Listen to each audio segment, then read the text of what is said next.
I was just reading another article on the pot legalization and Obama, and how was it Barney Frank and Ron Paul asked Obama to respect the pot legalization in Colorado and Washington state. And what I was thinking is that what if he doesn't?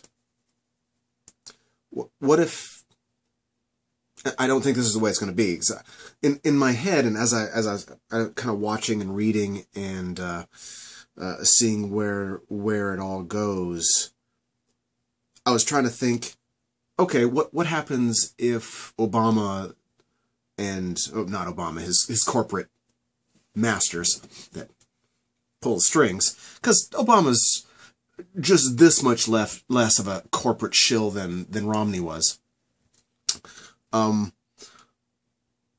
what if Obama, got his strings pulled and said, no, I'm not allowing, or we can't allow marijuana to be legalized in any states of the union. So I'm going to, what? What would he do? What is his recourse?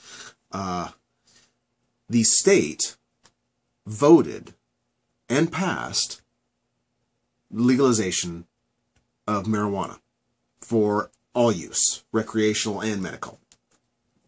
If Obama then decides, or again, the powers that be decide they cannot allow this, what exactly are they going to do? If they wait, or companies come about, growers start growing, a store opens up, and then as soon as stores open up, the feds go in and systematically bust every single one.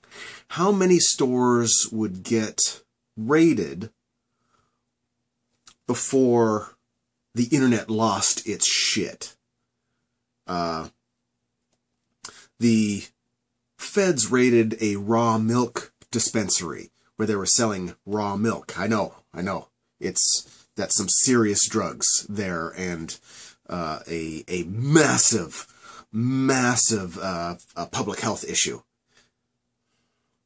But the feds went in there, automatic weapons and guns drawn, and busted the milk ring in California. Internet went nuts. And since then, I haven't heard a lot about it. I'm sure they're still doing it, but very low-key, if they are. But if they went for marijuana, that would be huge. And for as much as Republicans and libertarians tout states' rights, and I don't know if I have any libertarians or Republicans that watch my channel, but if you do, for as much as you claim states' rights as an authority against the federal government, if they went in, even if you didn't like marijuana and don't think it should be legalized, if the state legalized and then the feds came in and tried to shut them down, you should lose your shit. But I don't see that happening. I know there's a lot of talk back and forth about it. And they may try. I think they might try on some small scale test levels like they've been doing in California. But I really see the internet en masse intervening. Libertarians and progressives alike. And the young... and, well, the hippie section where the people just want to get high and have fun. Happy day, get high, have fun. The medical marijuana group where they don't want to take Xanax and opiates and all those things that actually kill you, and would rather take marijuana, which has very, very few side effects. And the side effects it have are really negative anyway. That group, you take all the groups in general that are for this, even the ones that don't like each other, like libertarians that don't like marijuana, if they exist. I'm sure there's some of those. I don't see how they could stifle states' rights. I could be wrong, but I see this as the trend, and I don't want to, I'm not suggesting that we should all just go, they'll be fine, don't worry about it, it's cool, the states' rights, peace, power to the people. No, we need to be diligent, and we need to make sure that we are on them, and let him know that we're watching, and that when the states pass something, even if we're not for it, that's the law until it gets changed. And in this, he was just a bit of a sort of a quote where Obama was saying, I can't ask the Justice Department to say ignore completely federal law on the books. What I can say is use your prosecutorial discretion and properly prioritize. That wasn't it. Oh.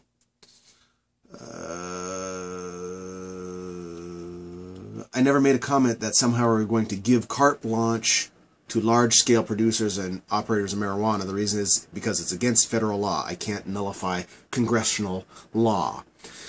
Unless I'm mistaken, and this is my biggest criticism, every president since Nixon put together a medical marijuana panel to determine whether marijuana, I mean, there's a panel specifically for marijuana to determine its danger to society. And with every president, the panel has come back and said it should be legalized. If the president or that panel has no authority, and regardless of what that panel ever says, it stays illegal, even though the panel has said every year or every time it's been, every president has told the president to make it legal, what's the point of even having this panel? I believe that with that panel, the power of that panel, giving the president this information, he could, with a snap of his fingers, go, okay, reschedule that. I'm sure the president himself can't determine the scheduling of the drug, but I'm quite sure he can call into question that panel, and then that panel can then, with the authority of the president, reschedule it in a day. So I think we should push that forward and stay diligent, and I've just made another video because I have some time before my last therapist is done, and even though I sound shitty, I am feeling a lot better, so I'm hoping to do a lot more. Peace.